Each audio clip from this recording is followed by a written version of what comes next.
प्रभु तमारी जाए मदनाए, प्रभु तमारी जाए मदनाए। દુનિયામાં કોઈ એવા માણસ નથી સતી કે જેને અભિમાન ન આવે. સામે 1000 શત્રુ ઉભા હોય એ આપણું અહિત ન કરી શકે, પણ આપણું અભિમાન આપણું જળગુણમાંથી અહિત કરી શકે છે. અહંકારી માણસો કોઈ પણ ક્ષેત્રમાં સફળ નથી થતા અને સુખી નથી થતા. અહંકારી માણસો કોઈ દી લોકપ્રિયતા મેળવી નથી શકતા. લોકપ્રિયતા મેળવી હોય તો સરળ બનવું પડે, નમ્ર બનવું પડે, વિનમ્ર બનવું પડે, વિવેકના આભૂષણો પહેરવા પડે. જેને વિવેકના આભૂષણો પહેર્યા છે એ માણસ લોકપ્રિયતાને મેળવી શકે છે. કોઈના મંદિરમાં આપણો ફોટો મેકાય એ ઠીક છે, આપણી કાર્યકુશળતા છે, પણ કોઈના હૃદયમાં આપણો ફોટો જ્યારે ચિતરાઈ જાય એ આપણા જીવનની સફળતા છે. કોઈના હૃદયમાં આપણું સ્થાન થાય એ જીવનની સફળતા છે. શિવજીએ પૂરી વાત સંભળાવી કે સાંભળો સતી, તમારા પિતા યજ્ઞ એટલા માટે કર્યો છે કે મારું અપમાન કરવા માટે. તમારું અપમાન શા માટે? તો કે નૈમિષારણ્યમાં એકવાર આમ ભેગા થતા યજ્ઞ નિમિત્તે અને તમારા પિતાનું આગમન થયું. દેવસભા બેઠી હતી, દેવસભામાં હું પણ બેઠો હતો. આપનું પિતાનું આગમન થયું એટલે દેવતાઓની આંખો ખુલી હતી, એટલે દેવતાઓ ઊભા થઈને તમારા પિતાનું સન્માન કર્યું. અને તમને ખબર છે હું જ્યાં બેસું ત્યાં ધ્યાનસ્થ બેસું છું. ઘણા લોકોની આદત હોય સકળ વકળ જોયા કરે. ઘણા લોકો ધ્યાનથી બેઠે, બાજુમાં કોણ બેઠો એ ખબર ન હોય. ધ્યાનસ્થ માણસો હોય છે. ઘણા કથામાં નથી આમ તમે જોયા કરે કોણ આવ્યું ને કોણ ગયું ને હું નામ ને તેમ જોયા કરે. ઘણા ફોન જોયા કરે કથામાં. અરે ભાઈ, મહાદેવને જો, મોબાઈલ જોવાથી તારું કલ્યાણ નહીં થાય. કથામાં ચિત્ત ન હોય, કથામાં ધ્યાન ન હોય, કથામાં પ્રેમ ન હોય, કથામાં લાગણી ન હોય. હું ધ્યાનસ્થ હતો એટલે મને ખબર નહોતી કે તમારા પિતાનું આગમન થયું. તમારા પિતાને એવું થયું કે મેં એનું અપમાન કર્યું. હવે સતી તમે કહો, મારો સ્વભાવ છે કોઈનું અપમાન કરવાનો?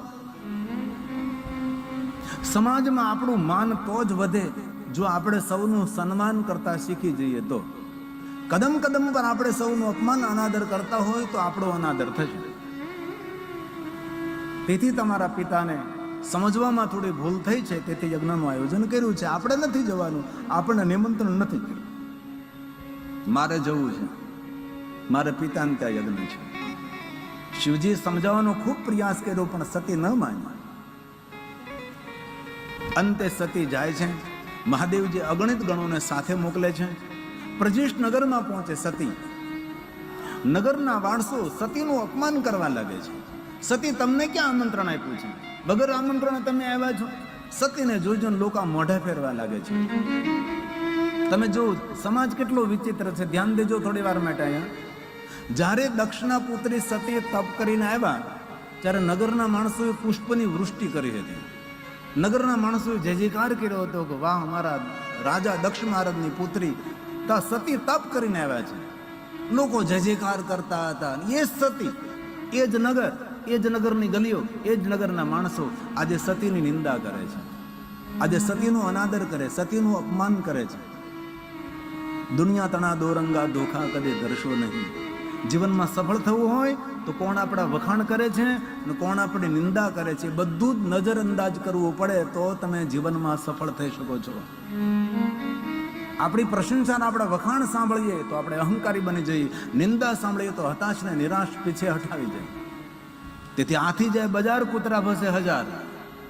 હંમેશા આગળ વધતા રહો જીવનમાં, સફળ થતા રહો જીવનમાં, લક્ષ્ય સુધી પહોંચો. લાખ અવરોધ, લાખ ડાયવર્જન, સ્પીડ બ્રેકર, તો ભી નિરંતર દોડતા રહો. સમય સમય પર સમયને સમજતા રહો. ટાઈમ મેનેજમેન્ટ કરો, મની મેનેજમેન્ટ કરો, જીવનમાં સફળતા મળશે. કોઈ કામ નાનું નથી. એક નાના કામને સારી રીતે સંભાળવામાં આવે તો એ કામ મોટું રૂપ લઈ શકે છે. આપણી કથામાં અંદર મોટો સહયોગ આપ્યો કે આશાભાઈ કાલ મને ભુજ લઈ ગયા હતા અંકિતગીરીને. ત્યાં તો રસ્તામાં એ વાતો કરતા હતા, બાપુ સામાન્ય નોકરી કરતો હતો, આજે મારી પાસે 2 કરોડની ગાડી છે. ત્યારે માણસે મહેનત કરી છે, પુરુષાર્થ કર્યો છે, યોગ્ય દિશામાં દોડ્યો છે. દિશાહીન નહીં, યોગ્ય દિશામાં દોડવું, દિશા શૂન્ય નહીં.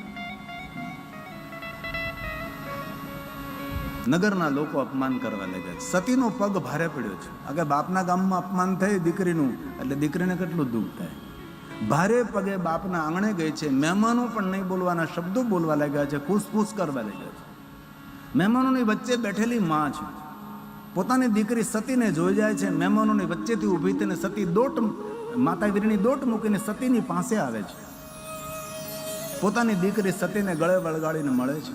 માને દીકરી બહુ પ્રેમથી મળે છે. ઘણા સમયે દીકરી સતીને જોઈ છે, માની આંખો ભરાઈ ગઈ છે.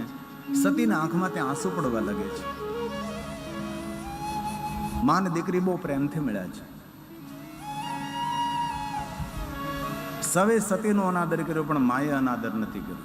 માં કોઈ દે સંતાનનો તિરસ્કાર ન કરે. ગમે તેવું સંતાન હોય, મા માટે સંતાન શ્રેષ્ઠ છે. માને દીકરી બહુ ભાવથી ને પ્રેમથી મળ્યા છે. હવે માતા વીરણી કહે છે, બેટા પુત્રી સતી, હું જાણું છું તારા પિતાએ તને આમંત્રણ નથી આપ્યું. મને ભરોસો હતો તું આવીશ બેટા. કાંઈ વાંધો નહીં, મને બહુ સારું લાગ્યું બેટા.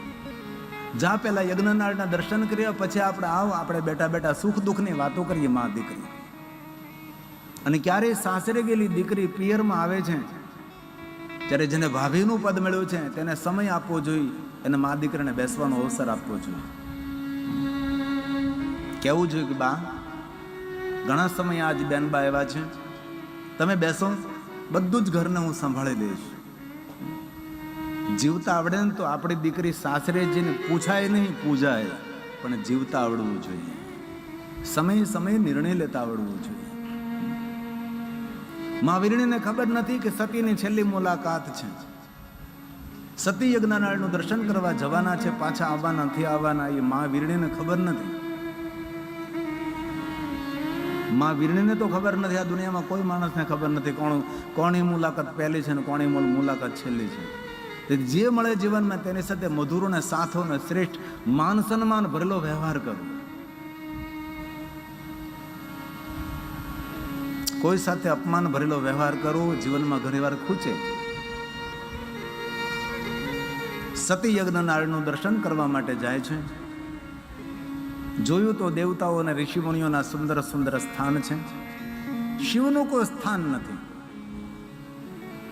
જે સત્કર્મમાં બીજાના કલ્યાણનો કોઈ ભાવ ન હોય, સત્કર્મ સફળ ન થાય.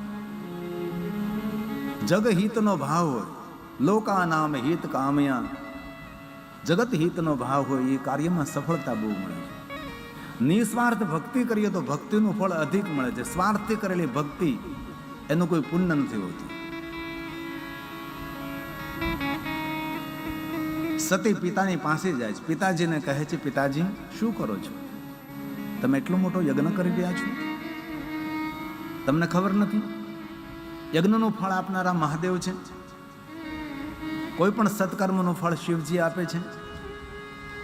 સત્કાર્ય, સત્કર્મ અને પૂજા, યજ્ઞ, અર્ચન, યાત્રાનું ફળ આપનારા શિવ છે. તમે યજ્ઞમાં શિવનું કોઈ સ્થાન નથી આપ્યું, તમારું યજ્ઞ કેવી રીતે સંપન્ન થશે? જેના જીવનમાં કલ્યાણ નથી એનું જીવન એ જીવન જ નથી. શિવ શબ્દનો અર્થ કલ્યાણ થાય. એવું ન સમજો તમે શિવાલયમાં જઈને ભગવાન શિવજીને સ્નાન કરાવો, પુષ્પ ચડાવો, ચંદન ચડાવો, તો ક્રિયા છે ભગવાન સાથે જોડાવા માટેની. મહાદેવને જલાભિષેક કરીએ શા માટે? ભગવાન શિવ માટે જલાભિષેક કરીએ છીએ. એના તો મસ્તક ઉપર ગંગા છે. એક નાનકડો જળનો લોટો શંકરજીને ચડાવીને આપણે રાજી થઈ જવાના મહાદેવ એમ. ભગવાન શિવજીને જલાભિષેક એટલા માટે કરીએ છીએ આપણા મનના તરંગો સકારાત્મક બને, આપણી માનસિક શાંતિ મળે.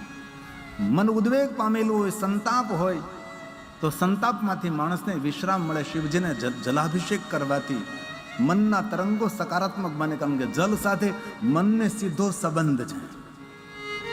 જલ એ જીવન છે, જલ થકી સૃષ્ટિ છે. કોઈ પણ સંકલ્પો જલથી થઈ શકે છે.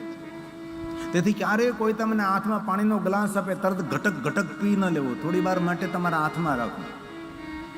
કારણ કે આપણી ઉર્જા જલ એ સમયે ગ્રહણ કરે છે જ્યાં સુધી બીજાએ જલ આપ્યું છે. જલની અંદર એમની ઉર્જા હોય છે, નકારાત્મક સકારાત્મક છે, કેવો માણસ છે આપણને શું ખબર? એટલે ડાયા માણસો કોઈના હાથનું પાણી ન પીવે.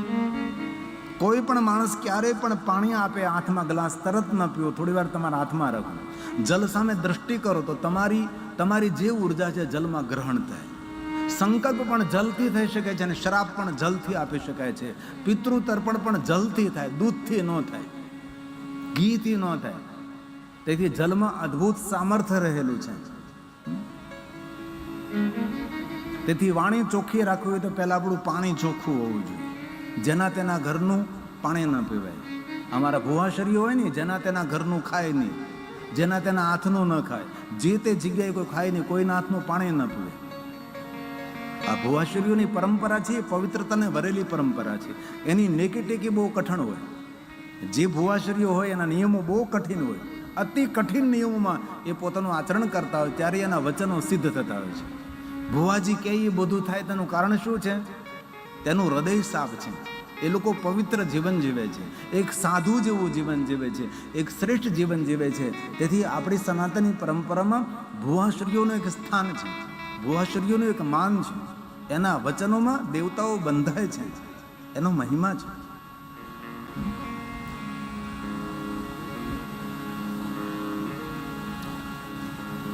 દક્ષ મહારાજે કહ્યું, સતી, મેં તમને ક્યાં આમંત્રણ આપ્યું છે? બાપ દીકરીનું અપમાન કરે છે. દુનિયાનો મોટામાં મોટો કોઈ પાપ હોય તો એ જ પાપ છે જે બાપ પોતાની દીકરીનો અનાદર કરે છે, દીકરીનું અપમાન કરે છે. એલા ધીરે ધીરે બોલો, જે ફોનમાં વાતો કરતા હોય, નકર બહાર વ્યા જાઓ. આઠેઠ મને સંભળાય, બોલો, બગડાટી બોલાવે છે. કોણ છે? ઘડીક તો મોબાઈલ છોડો. એલા ભાઈ, આગળ બાર વગાડ દેવો આપણે. શંકર ભગવાને સતીને કહેલું, સતી, કથામાં વિક્ષેપ કરવો નહીં મોટું પાપ છે. કારણ કે સતીએ કથામાં વિક્ષેપ કર્યો હતો. શિવજી જયારે કથા કહેતા હતા ત્યારે સતી વચ્ચે બોલ્યા, ન બોલાય. કથાની ઘણી બધી મર્યાદાઓ હોય છે, કથાની ઘણી બધી અદબ હોય છે. એ સમયે સતીને યાદ આવ્યું છે કે દક્ષ મહારાજને જ્યારે મેં દર્શન આપ્યા ત્યારે કહ્યું હતું મેં કે જ્યારે તમે અભિમાની અહંકારી બની સૌનો અનાદર કરશો એ સમયે મારી લીલાનું હું પૂર્ણ કરીશ. એ સમયે સતી બ્રષ્કેતુ ભગવાન શિવને યાદ કરે છે. તજહુ તુરત દેહી તેહી હેતુ ઉર્ધરી ચંદ્રમૌલી બ્રષ્કેતુ ભગવાન શિવને યાદ કરે છે. અસ કહી યોગ અગ્નિ તનુ ધારા ભયે સકલમક હાહાકાર. સતીએ પોતાના અંગમાંથી યોગાગ્નિને પ્રગટ કરી છે અને સતી પોતાનો દેહ ત્યાગ કરે છે. દેહ ત્યાગ કરતા સતી મરત હરિસન બરુ માગા જન્મ જન્મ શિવ પદ અનુરાગા. સતી પોતાના દેહનો ત્યાગ કર્યો છે, યોગા અગ્નિથી શરીરને શાંત કર્યું છે. હાહાકાર મચી ગયો, સૌ ઉભા થઈ ગયા. યજ્ઞ મંડપની અંદર સતીએ પોતાના દેહનો ત્યાગ કર્યો. આ શું? એ સમયે આકાશવાણી થઈ, જેમને જીવંત રહેવું હોય યજ્ઞશાળા છોડીને પોતપોતાના ધામે જતા રહો, પોતપોતાના લોકની અંદર જતા રહો. ભગવાન શિવજીએ કૈલાસમાં જટા પછાડી નથી, જટામાંથી લટ ખોલી છે. વીરભદ્રને કાલીને પ્રગટ કર્યા છે. ભગવાન શંકરજી વીરભદ્રને આજ્ઞા આપી, જાઓ યજ્ઞનો વિધ્વંસ કરો, દક્ષને દંડ કરો, અભિમાન મિથ્યા કરો. વીરભદ્રને આજ્ઞા મળતા જ વીરભદ્ર આકાશ માર્ગે લલકાર કરતા આવે છે. અહીંયા ભૃગુ ઋષિ દક્ષ મહારાજને કહે, દક્ષ મહારાજ, મેં તમને સમજાવ્યા હતા ને કે યજ્ઞનું ફળ આપનારા શંકર ભગવાન છે, જજમાનનું કલ્યાણ કરનારા મહાદેવ છે. મહાદેવનો અપરાધ કરવાથી કોઈ દેવતા તમને સાચવી શકે નહીં. શિવજીનો અપરાધ એ મૃત્યુ છે. તમે કેટલો મોટો અપરાધ કર્યો છે. એ સમયમાં વીરભદ્ર આવી પહોંચે છે. ભૃગુ ઋષિ યુદ્ધ રોકવા માટે પ્રયાસ કરે છે, પણ દક્ષ મહારાજ અને વીરભદ્રનું યુદ્ધ થાય અને યુદ્ધના પરિણામ સ્વરૂપે દક્ષનું ધડથી મસ્તક અલગ પડે, યજ્ઞકુંડમાં બળીને ભસ્મ થાય છે. ભૃગુ ઋષિ શિવને પ્રાર્થના કરે છે અને શિવની પ્રાર્થના કરવાથી મહાદેવ ત્યાં ઉપસ્થિત થાય છે. ભૃગુ ઋષિ કહે શિવજીને કે તમે દક્ષને જીવિત કરો. જાઓ ભૃગુ ઋષિ મસ્તક લઈ આવો. ભૃગુ ઋષિ જાય છે, પશુ મસ્તક લાવે છે. ભગવાન શિવજી સજવન મંત્રનો પ્રયોગ કરે છે, દક્ષના ધડ ઉપર મસ્તક લગાડે છે અને દક્ષ જીવિત બને છે પશુ મસ્તક વડે. જ્યારે દક્ષ મહારાજ હાથ જોડીને ભગવાન શિવની સ્તુતિ કરી છે અને કહ્યું છે, ભગવાન મને ક્ષમા કરજો. તમારો અપરાધ કરવાથી ભગવાન કેવું પરિણામ આવે છે એનું મને જ્ઞાન થયું છે. એ તો મારા સદગુરુ બળવાન હતા ભૃગુ ઋષિ. ભૃગુ ઋષિની પ્રાર્થનાથી મને પશુ મસ્તક પ્રાપ્ત થયું છે. પણ જેના પર કોઈ સમર્થ સદગુરુ નહીં હોય ને તમારી કોઈ અનાદર કરે છે, એની દશા કેવી શૂન્ય બને ભગવાન. દક્ષ મહારાજે શિવની સુંદર સ્તુતિ કરી છે. બહુ લાંબી સ્તુતિ છે. એક પંક્તિ તેમાંથી બોલું કે દક્ષ મહારાજ શંકર ભગવાનની કઈ રીતે વંદના કરે છે. પશુ મસ્તક વડે દક્ષ બોલ્યા છે, નમામિ દેવં વરદં વરેણ્યં. દુનિયાના બધા જ વરદાનો દેવામાં સમર્થ એવા ભગવાન શિવ છે. તો દક્ષને કે તને ખબર હતી કે આ વરદાન દરેક આપવામાં સમર્થ છે, તો શિવજીનો અનાદર કરવાની શું જરૂર હતી? પણ ઘણા માણસો વાતોથી નહીં માને, લાતોથી માને.